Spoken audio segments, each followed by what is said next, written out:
And now moving on to our third session of the day, which will be hosted by Lana Voracek, a neonatal intensive care registered nurse and Master of Public Health student here at UBC. Her passion for climate change as a health issue and concern for the futures of her tiny patients is what drew her to the field of public health. She previously worked as a teaching assistant for the Health Impacts of Climate Change course at UBC School of Nursing, which has helped her recognize the importance of communication and education in driving climate action. Please welcome Lana to share her presentation titled Pulse of Change, Using Storytelling to Facilitate Climate Action and Knowledge Translation. Welcome, Lana. Thank you so much for the introduction, and thank you everyone for attending. I'm excited to get into it. So I want to start off by acknowledging that I'm speaking to you from the traditional unceded ancestral territories of the Musqueam, Squamish, and Tsleil-Waututh peoples. And I want to ground this acknowledgement in two points that I think are very relevant for the presentation. First of all, Indigenous peoples are the original storytellers, and this project really focused on using a storytelling approach.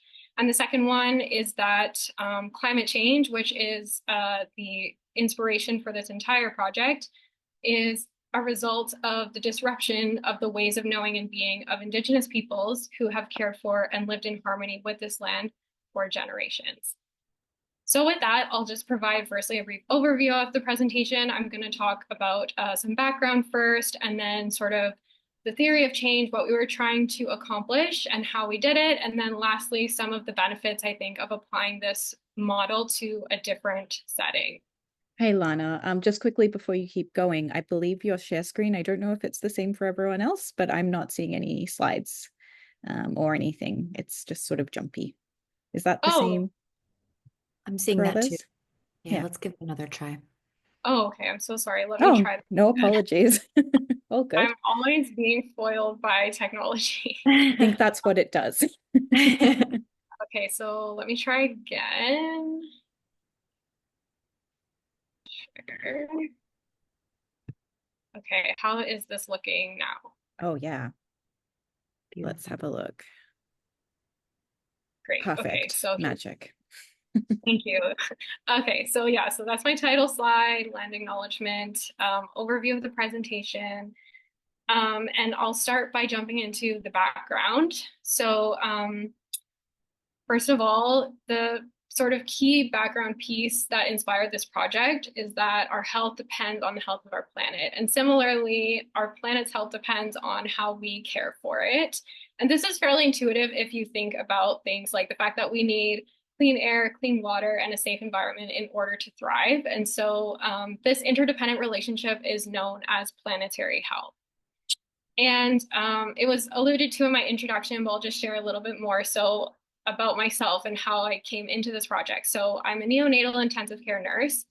And because I'm a nurse, I always view things through a health lens. And so to me, climate change was intuitively a health issue before I fully understood the scale of its health effects.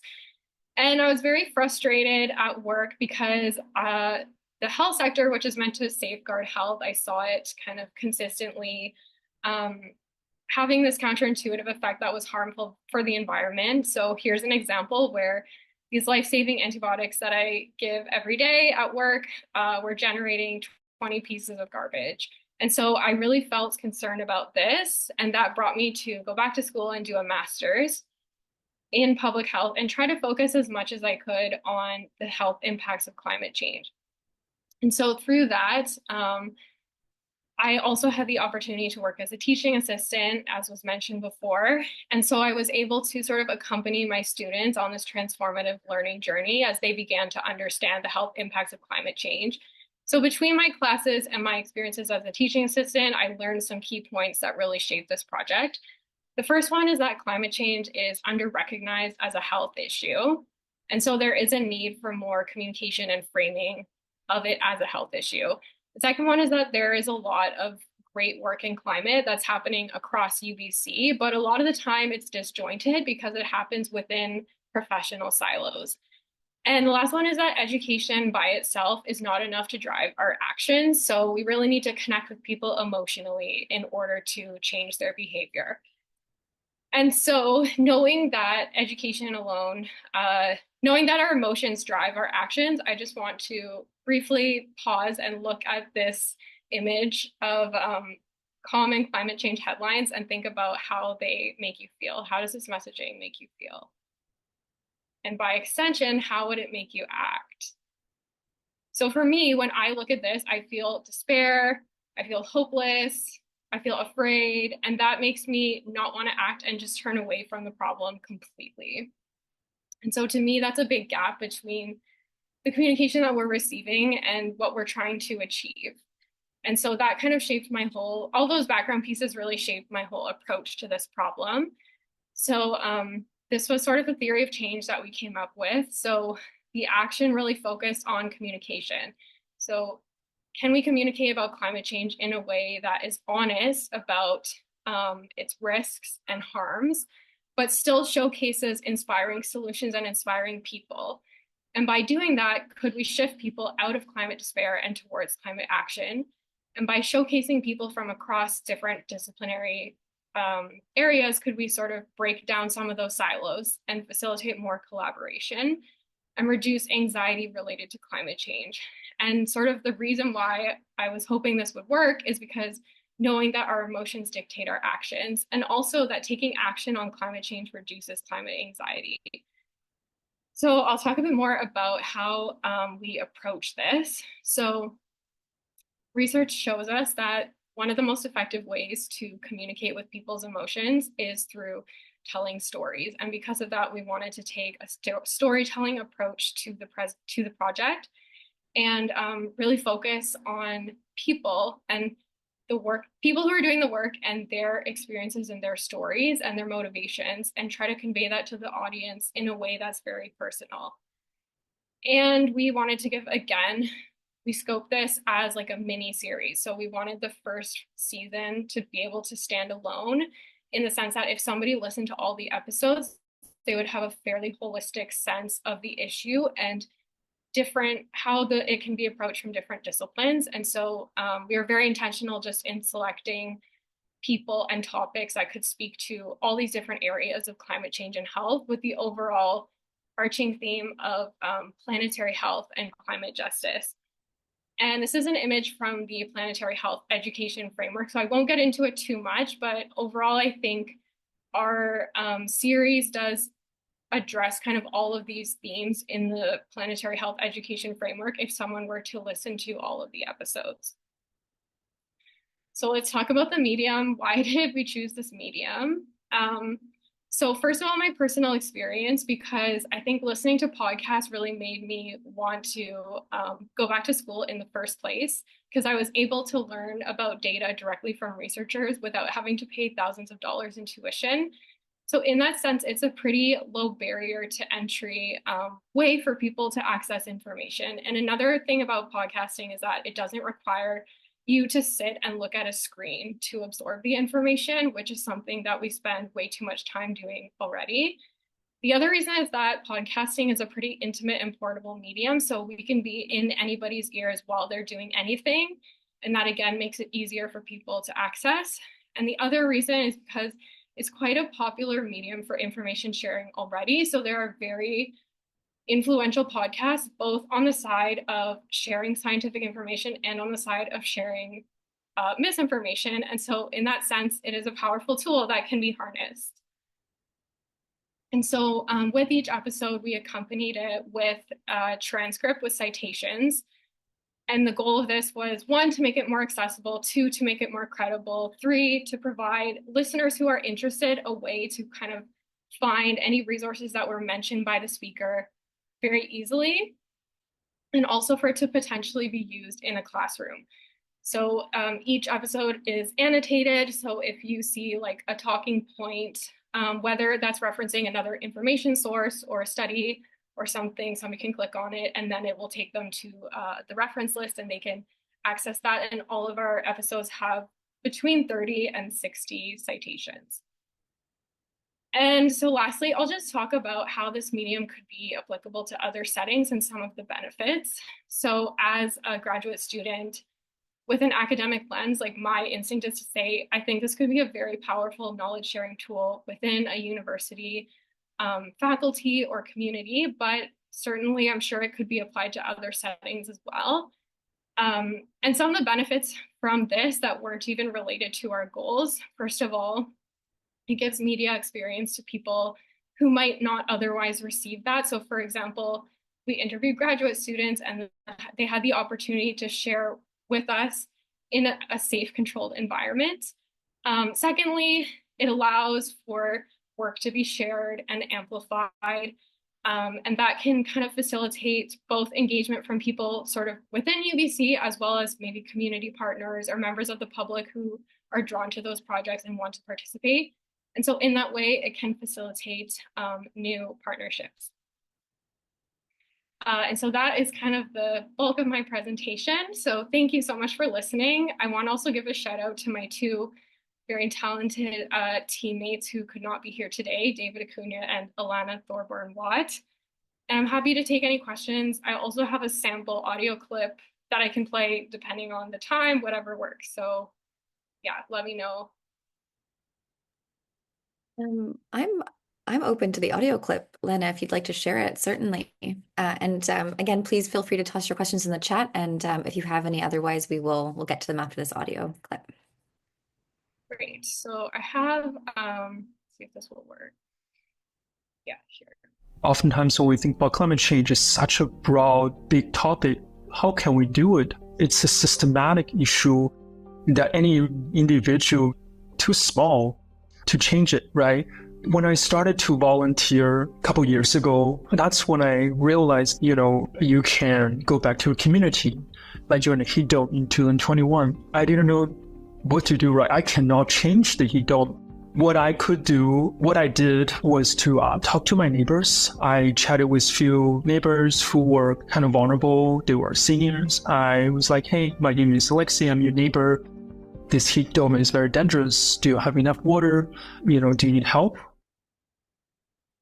So that's a clip from episode 1, where we interview Alexi, a very inspiring climate change researcher. Thanks for sharing. Even just that clip was so powerful, Lana. Thank you. Thank you so much. Okay, any questions for Lana? Now is your time.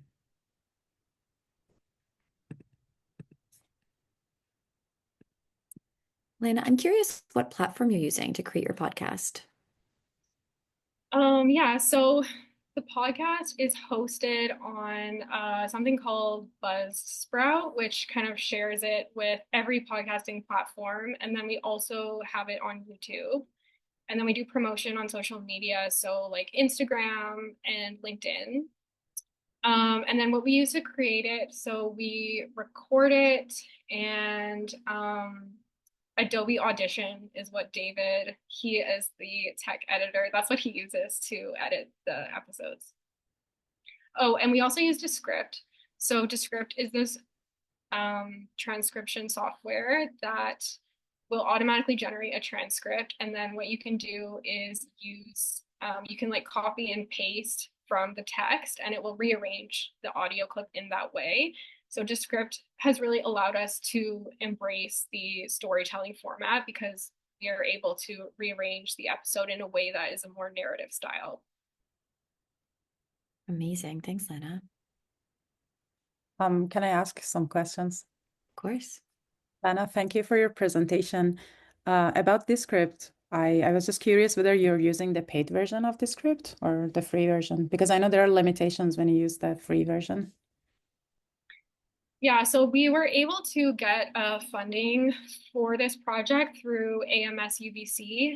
And so because of that, we did get a paid version, but we did do our first few episodes using the free version, and it has limitations, but also it's definitely possible to do this type of project with the free version. It just takes more time.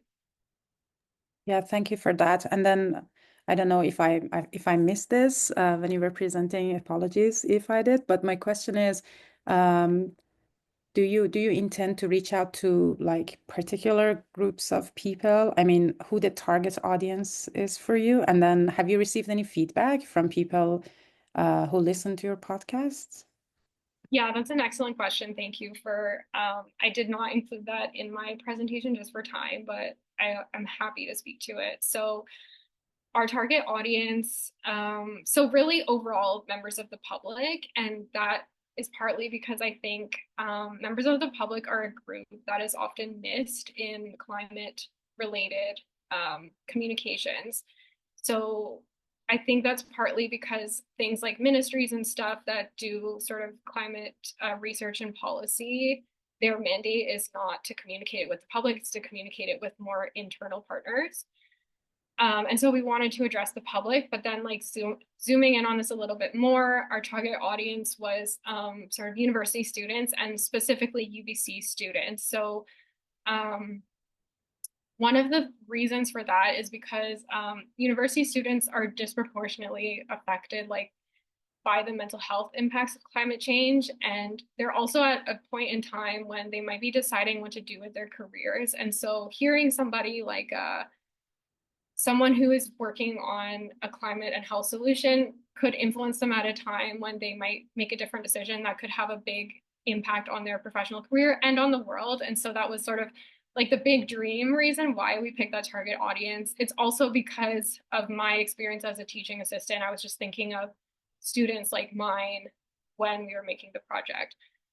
In terms of your other question, feedback. So one thing is it's been a little bit hard to get good analytics on who, like how many people are listening, what they think for a variety of reasons. Like one is because it's just not available very easily from the platforms. Another reason is that there's not a high conversion rate. So like a lot of people might be listening, but far fewer of them are going to write a review and fewer of them are going to follow and fewer of them are going to subscribe. So I think we do have a couple of 5-star reviews, although I haven't been able to actually read them. I've gotten very positive feedback from like people that I know who listen, but of course there's a selection bias there. I wish that we had had more opportunity and resources to pilot this with our intended target audience of university students, but it just wasn't possible within our scope. Thank you so much. I hope you will be able to share it with your target audience. Thank you. Thank you. Hi, Lana. I had a quick question as well, sort of around, I guess like you were sort of saying, the target audience here is university students who are trying to catch a group of people who might be sort of thinking about what they're going to spend their lives doing, essentially. And it seems to me that the focus on storytelling, you said, is very a powerful way to sort of galvanize people to sort of take action. I think that that's a really amazing thing to do. I know for myself, I find like the climate anxiety thing is a very real thing, and doing these things individually is really helpful. Do you see a point for the podcast sort of thematically in maybe sort of trying to address like the policy side of things? Because I think that, for context, I'm Australian. I was in Australia during the really horrific 2020 bushfires that we had.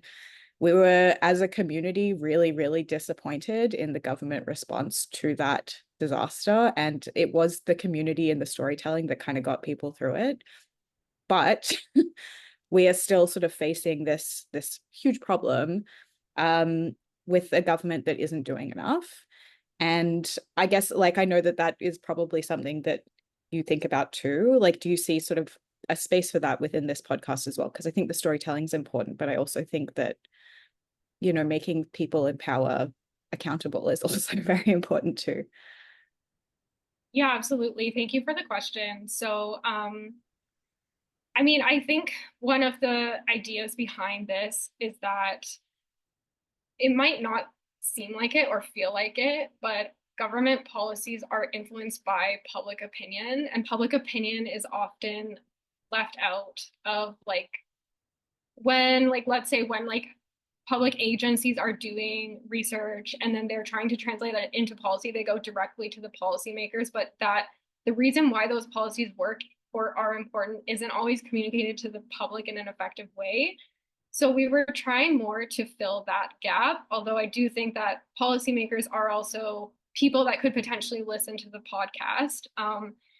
There's also a few episodes that talk a lot about community organizing and trying to influence politicians in that way. So that was another kind of solution angle that we were intentional about covering in our episodes. Awesome. I really appreciate that. Thank you. Thank you for the question. Thanks, Gabrielle. Any more questions for Lana?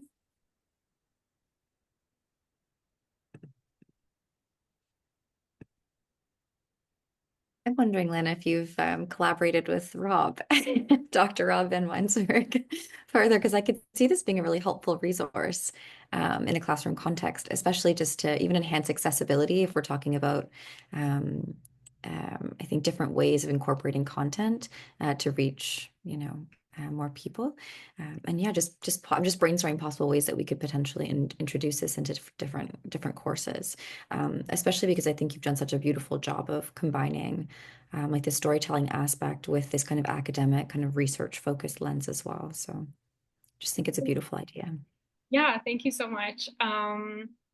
Yeah, I have not chatted with Rob like since I originally reached out about the project. I do really want this to be, I would love for this to be used in classrooms. So if like for any educators listening, if you are trying to teach climate content in your course, if you do see this as a material that could be used, I would love to hear about it if you do use it. I've also tried to reach out to the professors that I've had that have taught me this type of content to share this. And the other thing that I am working on is connecting with like UBC Sustainability Hub to see if it can be added potentially to their project library and reaching out to different faculties. So I do hope that there will be some more uptake, and I'm also absolutely open to ideas and communications after this. Awesome. Thanks so much, Lana. Yeah, it's a beautiful presentation, and it's really wonderful to kind of see this kind of warm and uplifting podcast on climate action that combines a very kind of approachable and digestible, but again, very research focused approach. So very powerful. Thank you so much for coming here today to share your podcast with us. Thank you so much for having me. It's been a pleasure.